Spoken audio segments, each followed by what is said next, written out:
Hello and welcome to another AIC video. And this is kind of a follow-up to a follow-up that I did on this Dell Latitude E5570. I did a live stream where I actually spent time and picked out this laptop, and then I got it and I did a couple videos of fixing it up. And those videos have actually done terrible. I don't know how well this video will do, but I'm kind of disappointed because I think this is a pretty darn good laptop that I think more people should be interested in, especially at its price point. So first of all, yes, it's a little bit older of a machine, but out of the box you get a quad-core Skylake processor. So a Core i7 6820HQ at 2.7 gigahertz. That's a pretty beefy CPU, especially for this generation. And it is Windows 11 compatible out of the box. So when I installed Windows 10, it automatically upgraded to Windows 11 without me having to do anything. So I didn't have to worry about any kind of compatibility or anything like that. It was ready to go. The CPU is great. The other thing you get is you get an AMD Radeon HD 8750M. Now, is this the most powerful gaming graphics card ever? Absolutely not. But it does give you 2 gigs of dedicated video memory, and so for your more light duty games, it should be more than sufficient for those games. And it's like 150 bucks or less if you really shop it on eBay. I've seen some that were more like the 170-ish range, but this exact configuration, there were quite a few of them for $150 or less on eBay, free shipping. So definitely something in my mind to consider. Now I'm going to load up a few games on here. We're going to check them out, see how they do, and then I'll give you a final conclusion. But if you're looking for a budget gaming laptop, this may be your ticket. I get a lot of people looking on my channel for ThinkPads, and I know that's kind of what I do for the most part. But honestly, this generation of Dells are great machines. You get an excellent keyboard, pretty good trackpad, you get your track point. Now this is a 15-inch, so you have the off-center keyboard, which I'm not a huge fan of, but it's not that bad in this system, especially since I can use a track point in here and I don't have to take my hands off the keys to do what I need to when I'm doing just normal productivity stuff.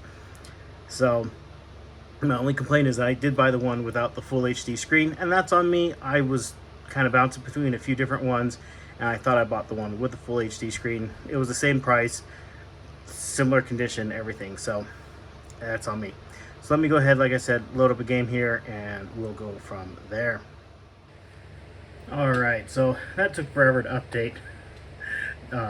Fortnite, oh my goodness. So we're going to go ahead and play Battle Royale. Now, this is not necessarily the game I would want to play on this computer. It's not necessarily the game I would want to play. I'm not a big Fortnite fan. It seems like every time I go to play it, even if I've played it on that computer within the last week or so, there's some 40 gig download that it has to do. And I know that they do all the different battle passes and new content all the time, which I'm sure for people who are fans of it is great, but for somebody like me who's very much a filthy casual, it's very frustrating.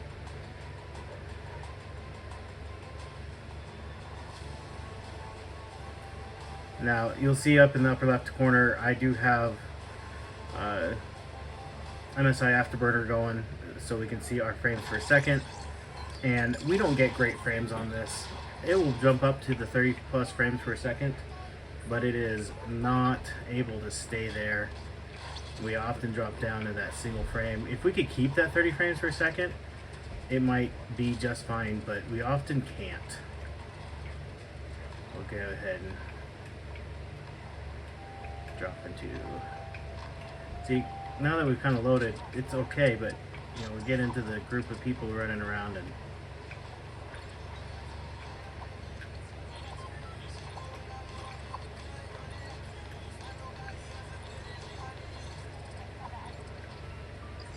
and we do have the settings set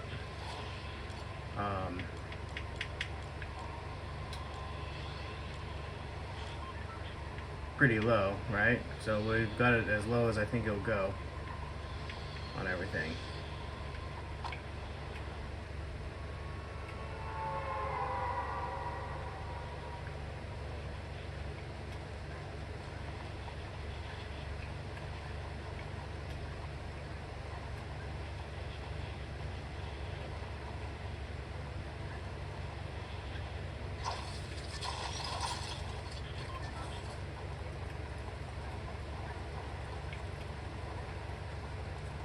So, so we're not even able to be competitive because I can't even like turn without it freezing up on me. Oh, can't even follow this person.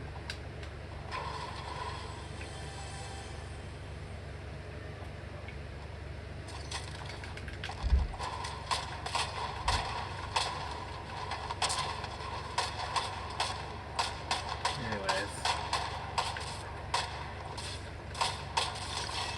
how did I kill them?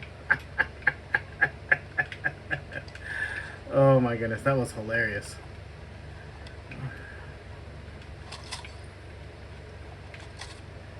Oh, oh.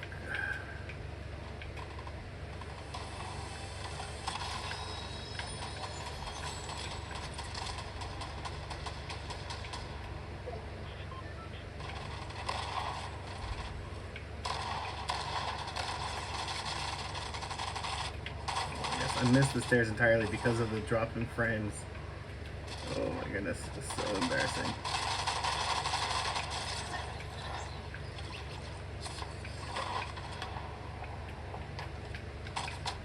Oh, where are you? I wanted you to kill me. Oh well.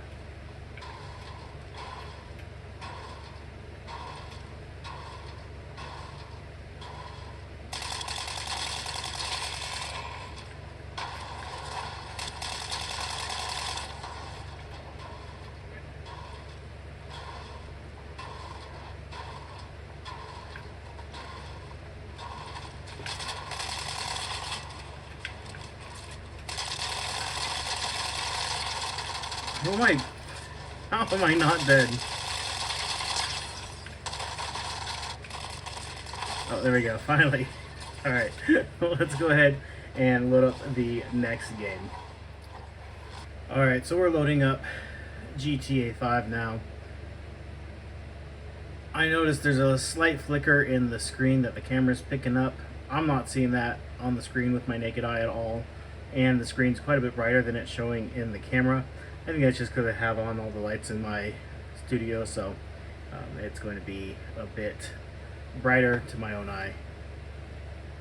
And with this, typically able to get a pretty solid 30 FPS regardless of what's going on in the system.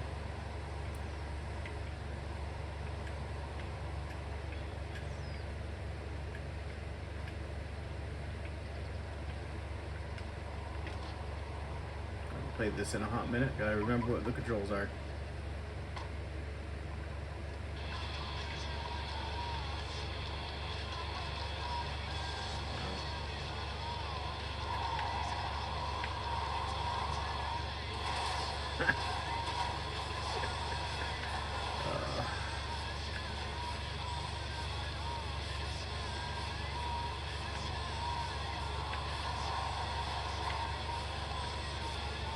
So yeah, GTA 5 on, we'll go to the settings real quick.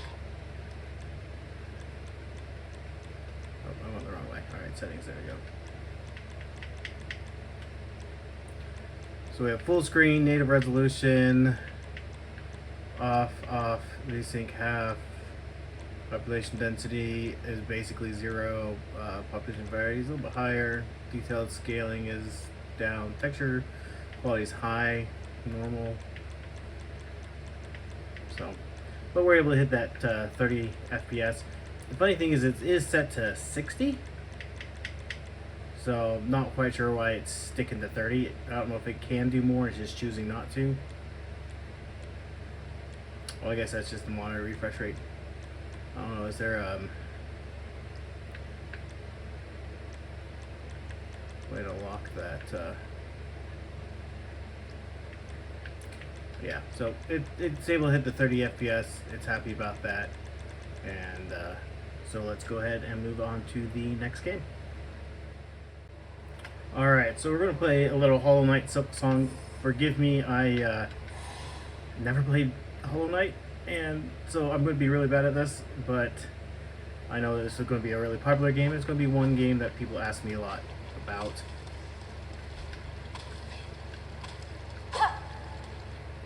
And it is able to stick at that 60 FPS really consistently. Now, of course, I'm having to play through the camera, so there's a little bit of a delay. for me.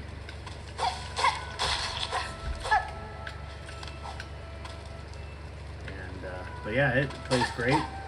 It looks amazing even on this lower res screen. And so definitely, if this is the kind of game that you're wanting to play, this system can definitely do it. Alright, so we are playing Fallout 4, and we're able to hit 30-40 frames per second. The big thing is not the necessarily the frames per second, but the fact that it doesn't drop, because a big drop is what really kills the gaming experience, at least for me.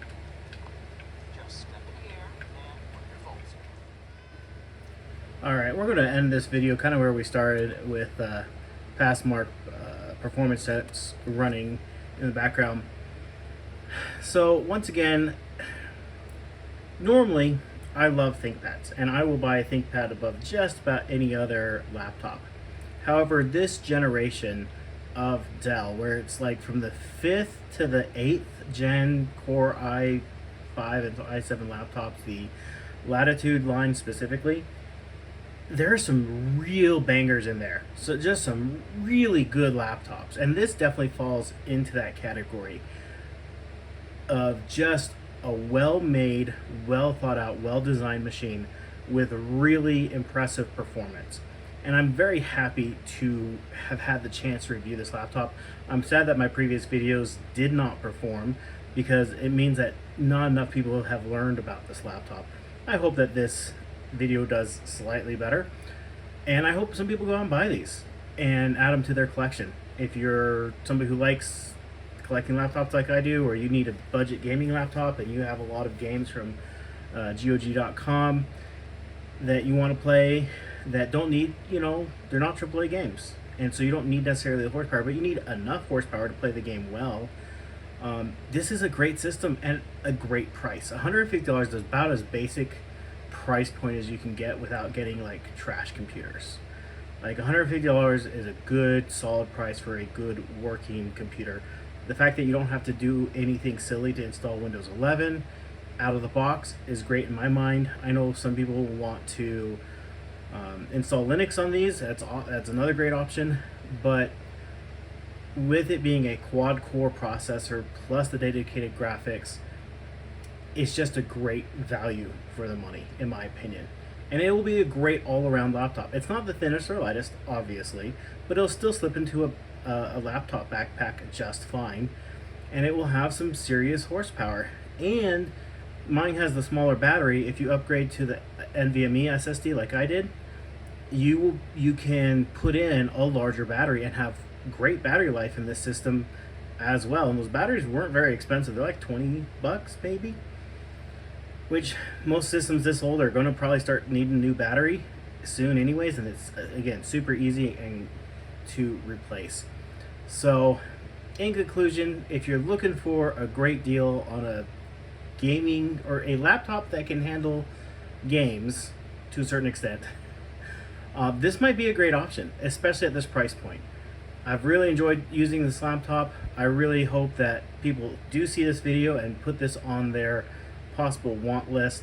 So happy hunting with your computer shopping. I have some other laptops I'm going to be doing some reviews on here soon.